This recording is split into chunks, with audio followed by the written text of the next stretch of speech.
வணக்கம் நண்பர்களே. நாம் இன்னைக்கு இந்த வீடியோவில் என்ன ஒரு முக்கியமான தகவலை பற்றி பார்க்க போகிறோம் அப்படின்னு சொல்லிட்டு பார்த்தீங்கன்னா, பிக் பாஸ் ஃபேமான தாமரை இந்த எலெக்ஷனுக்கு முன்னாடியே தாவேக்காக்கு ஆதரவாக பிரச்சாரம் பண்ண ஆரம்பித்தாங்க அப்படின்னு சொல்லிட்டு நமக்கு நல்லாவே தெரியும். அந்த வகையில் விஜயோட நீண்ட கால ரசிகையாக இருக்கிற தாமரை இப்போது இந்த சிஎம் ஆகிற இழுபறி நீடிச்சிட்டு இருக்க நிலைமையில் அவங்க ரொம்ப எமோஷனலாகி அழுது பேசின அந்த வீடியோ தான் இன்றைக்கி சமூக வலைதளங்களில் மிகவும் பரவலாக பேசப்பட்டுட்டு வருது. அது என்ன அப்படிங்கிறத பற்றி தான் நம்ம டீட்டெயிலாக பார்க்குறோம். அவங்க மட்டும் கிடையாது, நிறைய சில்லத்திரை செலிபிரிட்டிஸான லக்ஷ்மி, சிறுகடிக்க சீரியல் ஆசை ஹீரோவான அவர் அப்படின்னு சொல்லிட்டு நிறைய பேர் இந்த விஷயங்களை பற்றி பேசிட்டு வராரு. அது மட்டும் கிடையாது, வெள்ளித்திரை நாயகர்களான விஷால், கமல்ஹாசன் அப்படின்னு சொல்லிட்டு நிறைய பேர் இந்த விஷயத்த நிறைய எடுத்துக்காட்டுகளோட பேசிட்டு வராங்க. அந்த வகையில் பிக் பாஸ் ஃபேமான தாமரை பேசின அந்த எமோஷனலான வீடியோ பற்றி தான் நாம் இந்த வீடியோவில் டீட்டெயிலாக பார்க்க போகிறோம்.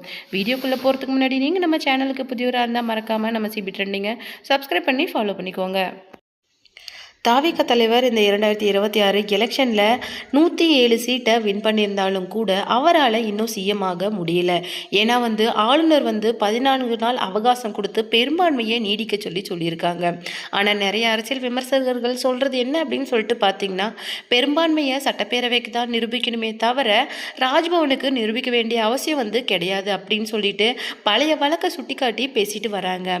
அந்த வகையில் தாவேகா தலைவர் விஜயோட இந்த சிஎம் பதவி அப்படிங்கிறது இன்னும் இழுபறியிலேயே இருக்கிறத பொறுத்து பிக் பாஸ் ஃபேமான தாமரை என்ன சொல்லியிருக்காங்க அப்படின்னு சொல்லிட்டு பார்த்தீங்கன்னா, எனக்கு ரொம்ப கஷ்டமாக இருக்குது. இதில் ஒரு முக்கியமான விஷயம் என்ன அப்படின்னு சொல்லிட்டு பார்த்தீங்கன்னா, 108 சீட்டை ஜெயிச்ச அவரால் ஏன் இன்னும் ஒரு 10 சீட்டு ஜெயிச்சிருந்தா அவர் இன்னைக்கு யாருடைய அந்த ஆதரவும் இல்லாமல் தனிப்பெரும்பான்மையோடு இன்னைக்கு அவர் ஆட்சி அமைச்சிருக்கலாமே, கொஞ்சம் தவற விட்டுட்டாங்களே அப்படின்னு சொல்லிட்டு ரொம்ப அழுதுருக்காங்க.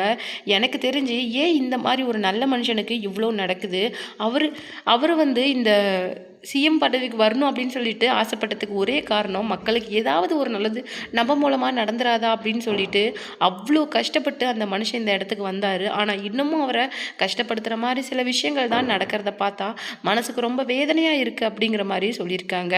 எனக்கு தெரிஞ்சு பிரச்சாரம் பண்ணும்போது கூட நிறைய பேர் வாலண்டியனாக தாவேக்காக்கு ஆதரவாக பிரச்சாரம் பண்ணினாங்க. அப்படி இருந்தும் ஏன் இன்னும் ஒரு 10 சீட்டு நம்மளால் ஜெயிக்க முடியல? அப்படி ஜெயிக்க முடிஞ்சிருந்தா இன்னைக்கு யாரோட ஆதரவையும் நம்ம கேட்க தேவையில்லையே. அவர் வீட்டில் இருந்து அந்த அதிகப்படியான பாதுகாப்பு, அது மட்டும் இல்லாமல் மெட்டல் டிடெக்டர் இதெல்லாம் ரிமூவ் பண்ணுறதெல்லாம் பார்க்கும்போது ரொம்ப கஷ்டமாக இருக்குது. ஏன் ஒரு நல்லவரை இந்த அளவுக்கு கஷ்டப்படுத்துறீங்க அப்படின்னு சொல்லிட்டு தாமரை பேசின விஷயங்கள் தான் இன்றைக்கி சமூக வலைதளங்களில் மிகவும் வைரலாக போயிட்டுருக்கு. நீங்கள் தாவேக்காவோட ரசிகர், அது மட்டும் இல்லாமல் உங்களுடைய ஓட் யாருக்கு கொடுத்துருந்தீங்க அப்படின்னு சொல்லிட்டு மறக்காமல் உங்களுடைய கருத்தை கமெண்ட் பாக்ஸில் கொடுத்துருங்க.